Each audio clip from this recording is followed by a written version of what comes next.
আসসালামু আলাইকুম দশম শ্রেণীর প্রিয় শিক্ষার্থী বন্ধুরা, আমি Shahidul sir MS easy teaching চ্যানেলের পক্ষ থেকে তোমাদেরকে শুভেচ্ছা ও স্বাগতম। শিক্ষার্থী বন্ধুরা, ভিডিওটিতে যখন একবার ক্লিক করে বসে তোমাদের কাছে একটা অনুরোধ, অন্তত 1 মিনিট আমার কথাটা মন দিয়ে শোনো। তোমরা অবশ্যই বাংলাদেশের ইতিহাস ও বিশ্ব সভ্যতা অ্যাসাইনমেন্টটি লিখবা। তো তোমরা অনেক চ্যানেল ঘুরে থাকো, আমি জানি। তোমাদের কাছে যদি মনে হয় যে আমার লেখাটি গতানুগতিক নয়, একটু ব্যতিক্রমধর্মী হয়েছে, তাহলে তোমরা অবশ্যই আমার চ্যানেল থেকে অ্যাসাইনমেন্টটি লিখবা। তো শিক্ষার্থীদের কথা আর না বাড়িয়ে তোমাদের চলে আসলাম আমাদের মূল উত্তরপত্রে। এটি হলো তোমাদের বাংলাদেশের ইতিহাস ও বিশ্ব সভ্যতার প্রথম অ্যাসাইনমেন্ট, ষষ্ঠ সপ্তাহের। যারা মানবিক শাখা আছে তাদের জন্য, আর তোমাদের শিরোনাম হচ্ছে ইতিহাস পরিচিতি। তো শিক্ষার্থী বন্ধুরা, চলো আমরা যাই আমাদের মূল উত্তরপত্রে। নির্ধারিত কাজের উত্তরে আমরা চলে আসলাম। এখানে দেখতে পাচ্ছ ক, ইতিহাস ও ঐতিহ্যের ব্যাখ্যা। আসলে শিক্ষার্থী বন্ধুরা, ইতিহাস ও ঐতিহ্যের ব্যাখ্যা যেটা আমরা পাঠ করতে যাবো, তার আগে আমাদের যে জিনিসটা জানা দরকার সেটা হচ্ছে আমাদের একটু প্রশ্ন দেখা উচিত যে এইটা হলো তোমাদের ষষ্ঠ সপ্তাহের বাংলাদেশের ইতিহাস ও বিশ্ব সভ্যতার যে প্রশ্নটি রয়েছে তোমাদের মানবিক শাখার, সেই প্রশ্ন। তো আমি তোমাদের জন্য একটু জুম করছি যাতে করে তোমরা এই প্রশ্নটি ভালো করে একটু বুঝতে পারো। শিক্ষার্থী বন্ধুরা, এই দেখো প্রশ্নটি, এটা দেখো অধ্যায় 1 ইতিহাস পরিস্থিতি। অ্যাসাইনমেন্টে বলা হচ্ছে তোমার দেখা কোনো ঐতিহাসিক নিদর্শন, যেমন প্রাচীন মসজিদ, মন্দির, জমিদার বাড়ি, মুদ্রা, শিলালিপি ইত্যাদি ইতিহাসের কোনো ধরনের উপাদান, তা বিশ্লেষণপূর্বক ইতিহাস পাঠের প্রয়োজনীয়তা মূল্যায়ন করে। এরকম একটা অ্যাসাইনমেন্ট তোমাকে লিখতে হবে। নির্দেশনায় বলা আছে, এখানে তোমাদের মোট দেখো কয়টি নির্দেশন আছে, এই যে 1, 2, 3, 4, অর্থাৎ ক, খ, গ, ঘ, মোট 16 নম্বর, 4 4 16। এখানে ক নম্বরে বলা আছে ইতিহাস ও ঐতিহ্যের ব্যাখ্যা।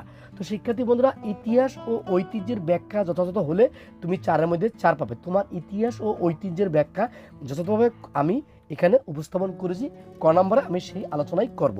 তো শিক্ষার্থী মূল উত্তরপত্রে যাওয়ার আগে তোমাদের কাছে অন্য যারা এখন আমার চ্যানেলটি সাবস্ক্রাইব করেন, তারা আমার চ্যানেলটি এখনই সাবস্ক্রাইব করে নাও, পাশে থাকা বেল আইকনটি বাজিয়ে দাও, যাতে করে আমার আপলোড কিন্তু প্রতিটি অ্যাসাইনমেন্ট তোমার নোটিফিকেশন তোমাদের কাছে চলে যায়। আর তোমরা যারা নোটিফিকেশন পাবে না, তারা সবসময় চ্যানেলের প্লেলিস্ট, ভিডিওর ডেসক্রিপশন এবং চ্যানেলের community, video pin comment follow করবা।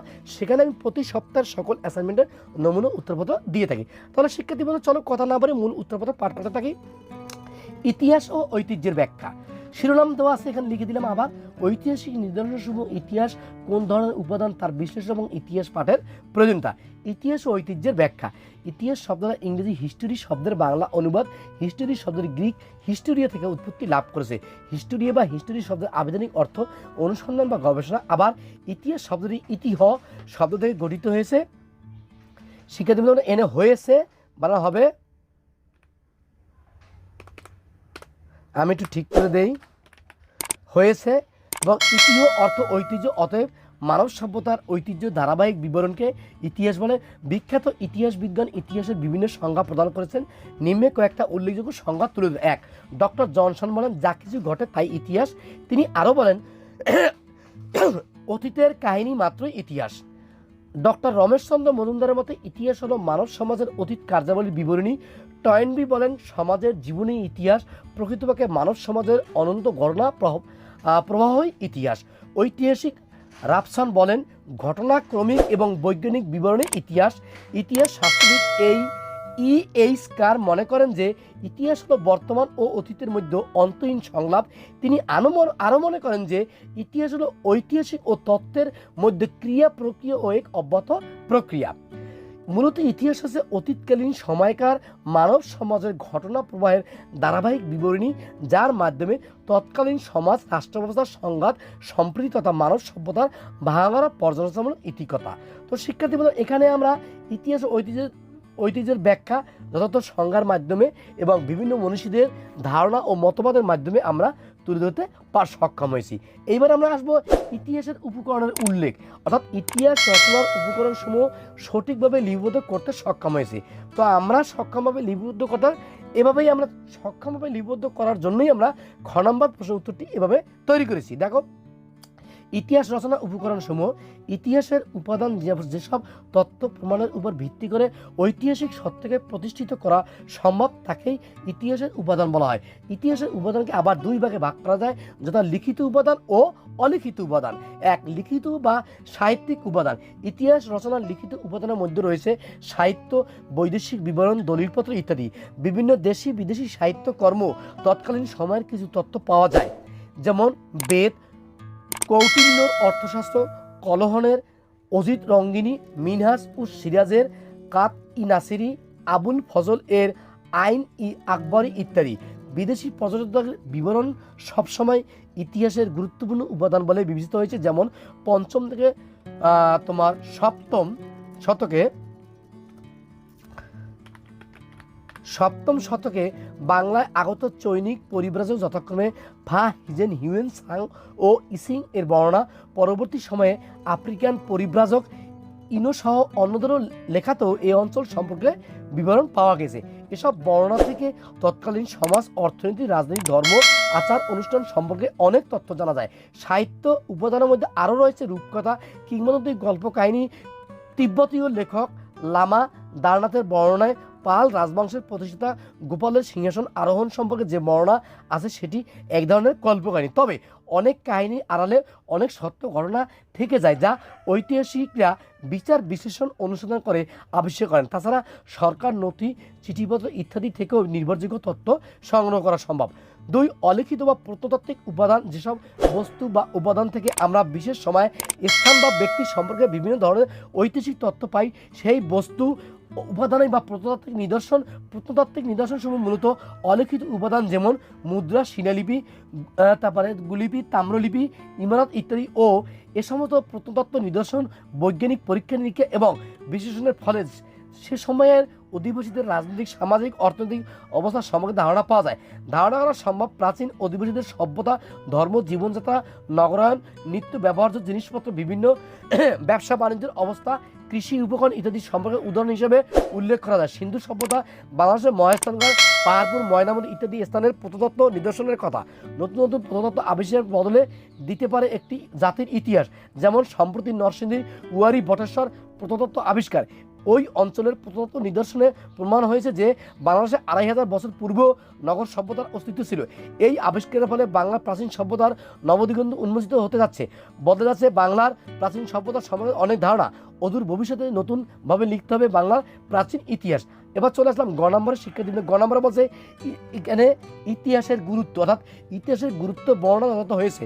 আমরা ইতিহাসের গুরুত্ব বর্ণনা যথাযথভাবে করি যাতে করে আমরা পূর্ণ 4-এর মধ্যে 4 পেতে পারি। ইতিহাস হলো মানুষের অতীত ঘটনা ও কার্যাবলী অধ্যয়ন। বৃহৎ একটি বিষয় হওয়া সত্ত্বেও এটি কখনো মানবিক বিজ্ঞান এবং কখনো বা সামাজিক বিজ্ঞানের একটি শাখা হিসেবে আলোচিত হয়েছে। অনেকেই ইতিহাসকে মানবিক এবং সামাজিক বিজ্ঞানের মধ্যে একটি সেতুবন্ধন হিসেবে দেখেন, কারণ ইতিহাসের এই উভয়বিধ শাস্ত্র থেকেই পদ্ধতিগত সাহায্য ও বিভিন্ন উপাদান নেওয়া হয়। একটি শাস্ত্র হিসেবে ইতিহাস নিয়ে আলোচনা করতে গেলে অনেকগুলো উপবিভাগের নাম চলে আসে: দিনপঞ্জি, ইতিহাস লিখন, কুলজি শাস্ত্র, পলিওগ্রাফি এবং ক্লায়োমেট্রিক্স। স্বাভাবিক প্রথা অনুসারে ইতিহাসবিদগণ ইতিহাসের লিখিত উপাদান মাধ্যমে বিভিন্ন ঐতিহাসিক প্রশ্নের উত্তর দেওয়ার চেষ্টা করেন। যদিও কেবল লিখিত উপাদান হতে ইতিহাসের সকল তথ্য উপাদান করা সম্ভব নয়, সর্বোপরি ইতিহাস পাঠ মানুষের মধ্যে দেশপ্রেম ও আত্মমর্যাদাবোধ ও জাতীয়তাবোধ এর জন্ম দেয়। সেক্ষেত্রে ইতিহাস একটি গুরুত্বপূর্ণ বিষয়। ইতিহাসের প্রয়োজনীয়তা। শিক্ষার্থীদের ঘ নম্বরে আবার আসলাম আমরা ঘ নম্বরে আসলাম ইতিহাসের প্রয়োজনীয়তা। দেখো এইবার ক, খ, গ, ঘ, এবার আমরা ঘয়ে চলে আসলাম। গ শেষ। ইতিহাসের প্রয়োজনীয়তা। মানব সমাজ ও সভ্যতার বিবর্তনের সত্য নির্ভর বিবরণ হচ্ছে ইতিহাস। এই কারণে জ্ঞান চর্চার শাখা হিসেবে ইতিহাসের গুরুত্ব অপরিসীম। ইতিহাস পাঠ মানুষকে অতীতের পরিপ্রেক্ষিতে বর্তমান অবস্থা বুঝতে, ভবিষ্যৎ অনুমান করতে সাহায্য করে। ইতিহাস পাঠের ফলে মানুষের পক্ষে নিজের ও নিজ দেশ সম্পর্কে মঙ্গল অমঙ্গলের পূর্বাভাস পাওয়া সম্ভব। সুতরাং দেশ ও জাতির স্বার্থে এবং ব্যক্তি প্রয়োজনে ইতিহাস পাঠ অত্যন্ত জরুরি। জ্ঞান ও আত্মমর্যাদা বৃদ্ধি করে। অতীতের সত্যনিষ্ঠ বর্ণনা মানুষের জ্ঞানের পরিধি বৃদ্ধি করতে সাহায্য করে। আর এই বিবরণ যদি হয় নিজ দেশ জাতির সফল সংগ্রাম ও গৌরবময় ঐতিহ্যের, তাহলে তো মানুষকে দেশপ্রেম উদ্বুদ্ধ করে। একই সঙ্গে আত্মপ্রত্যয়ী, আত্মবিশ্বাসী হতে সাহায্য করে। সেই ক্ষেত্রে জাতীয়তাবোধ, জাতীয় সংহতি সুদৃঢ়করণের ইতিহাস পাঠের বিকল্প নেই। সচেতনতা বৃদ্ধি করে। ইতিহাস জ্ঞান মানুষকে সচেতন করে। তাহলে উত্থান, পতন এবং সভ্যতার বিকাশ ও পতনের কারণগুলো জানতে পারলে মানুষ ভালো মন্দের পার্থক্যটা সহজেই বুঝতে পারে। ফলে সে তার কর্মের পরিণতি সম্পর্কে সচেতন থাকে। শিক্ষা এখানে সচেতন করে তোলে, এখানে হবে তোলে।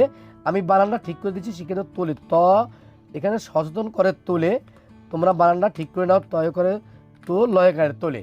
উত্থান পতন এবং সভ্যতার বিকাশ ও পতনের কারণগুলো জানতে পারলে মানুষ ভালো মন্দের পার্থক্য সহজেই বুঝতে পারে, ফলে সে তার কর্মের পরিণতি সম্পর্কে সচেতন থাকে। দৃষ্টান্তের সাহায্যে শিক্ষা দেয়। ইতিহাসের ব্যবহারিক গুরুত্ব অপরিসীম। মানুষ ইতিহাস পাঠ করে অতীত ঘটনাবলীর দৃষ্টান্ত থেকে শিক্ষা নিতে পারে। ইতিহাসের শিক্ষা বর্তমানে প্রয়োজনে কাজে এখানে প্রয়োজন আসবে, কাজে লাগানো যেতে পারে। ইতিহাস দৃষ্টান্তের মাধ্যমে শিক্ষা দেয় বলে ইতিহাসকে বলা হয় শিক্ষণীয় দর্পণ। ইতিহাস পাঠ করলে বিচার বিশ্লেষণের ক্ষমতা বাড়ে, দার্শনিক দৃষ্টিভঙ্গি তৈরিতে সাহায্য করে, ফলে জ্ঞান চর্চার প্রতি আগ্রহ জন্মে। তো শিক্ষার্থী বন্ধুরা, এই ছিল আমাদের যে তোমাদের ষষ্ঠ সপ্তাহের যারা এসএসসি পরীক্ষার্থী 2022 এবং বর্তমান দশম শ্রেণীর রয়েছে, তোমাদের বাংলাদেশের ইতিহাস ও বিশ্ব সভ্যতার প্রথম অ্যাসাইনমেন্টের নমুনা উত্তরপত্র। শিক্ষার্থী বন্ধুরা, আমি চেষ্টা করছি তোমাদের প্রশ্ন যেভাবে অর্থাৎ 4টি নির্দেশনা 1, 2, 3, 4 এই 4টি ধাপ বা নির্দেশনা অনুসারে আমি তোমাদের নমুনা উত্তরপত্রটি তৈরি করেছি, যাতে করে তোমরা পূর্ণ মাত্রায় অতি উত্তম নম্বর পেতে পারো, সেভাবে আমি তৈরি করেছি। তো শিক্ষার্থী বন্ধুরা, ভিডিওটি ভালো লাগলে অবশ্যই লাইক করবে, কমেন্ট করবে, শেয়ার করবে তোমার সকল বন্ধুদের কাছে, এবং এখনই শেয়ার করে দাও তোমার ফেসবুক, মেসেঞ্জারে, টুইটারে, হোয়াটসঅ্যাপে, সকল গ্রুপে, সকল মেসেঞ্জার গ্রুপ বন্ধুদের কাছে। আর যারা এখনও আমার চ্যানেলটি সাবস্ক্রাইব করেনি, তোমরা এখনই আমার চ্যানেলটি সাবস্ক্রাইব করো না, কারণ এমএস ইজি টিচিং তোমাদের সাথে আছে আগামী 32 সপ্তাহ, সকল সপ্তাহ সকল অ্যাসাইনমেন্ট সবার আগে পেতে। তো শিক্ষার্থী বন্ধুরা, তোমাদের সকলের শুভকামনা করছি এবং তোমরা সবাই আমার জন্য দোয়া করবো। আজ এ পর্যন্তই বিদায় নিচ্ছি। তোমরা সবাই ভালো থেকো, সুস্থ থেকো, নিরাপদ থেকো। আল্লাহ হাফেজ।